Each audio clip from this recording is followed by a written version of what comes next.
Dr. Fauci said earlier this week that the lag in testing was, in fact, a failing. Do you take responsibility for that? Yeah, no, I don't take responsibility at all. Well, I have the ultimate authority. The President of the United States has the authority to do what the President has the authority to do, which is very powerful.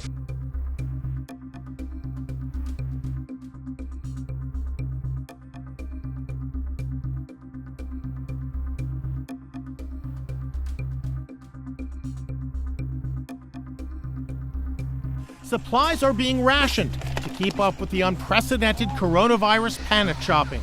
Customers run down store aisles at full speed and then quickly start loading up their carts.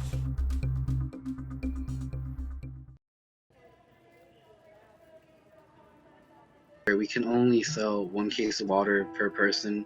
We can only sell two things, a diaper and cleaning wipes for babies and stuff. And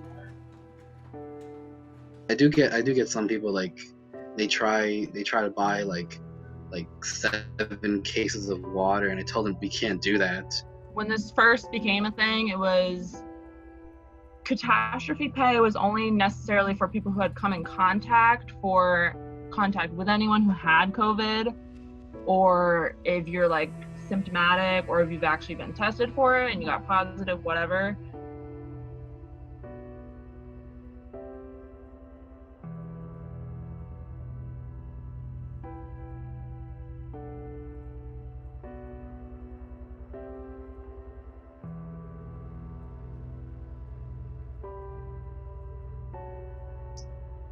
Now I just fear going to work.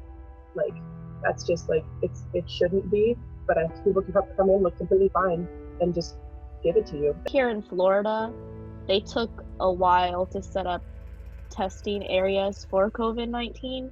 Obviously, because I think the country had a shortage of swabs for COVID. All the influx is just all COVID-19 patients coming in, but also everyone just concerned of whether or not they have it. Mm-hmm. Just because of the way it's spreading. So yeah, our hospital has been more filled with that.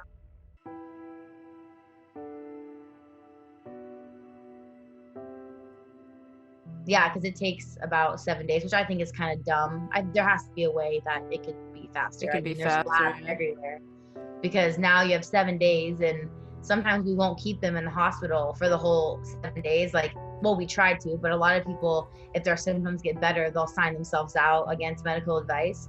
So now we'll contact them with their results, but they're going around the public, just walking around, not knowing. And then if they're positive, now they've spread it to all. So it's fiasco.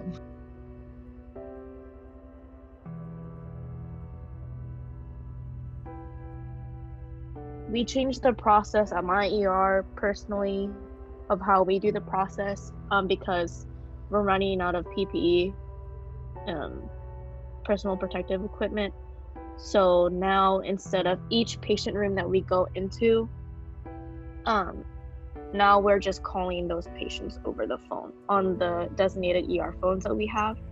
And the only people that are allowed to go into any room now is the doctor and the nurse. Because they don't want any of us in the rooms to eliminate more PPE, because we need those really for the nurses and the doctors that are actually touching the patient.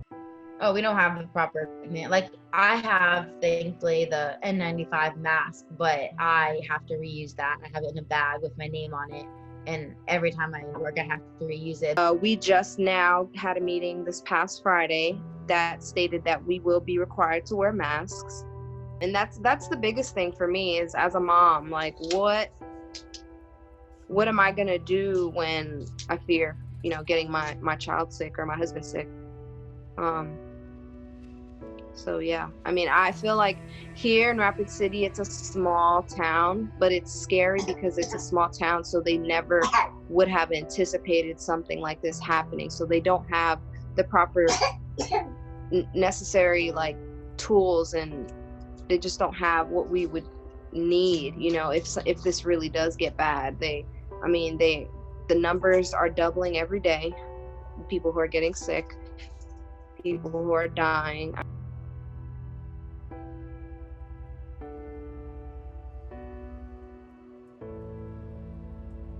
I think they're doing the best they can.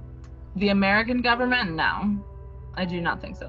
Could have done things much more sooner. I think they're trying their best. No.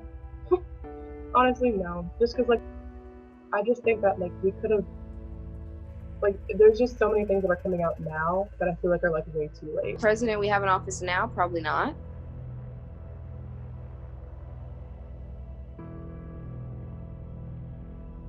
Yeah, no, I don't take responsibility at all.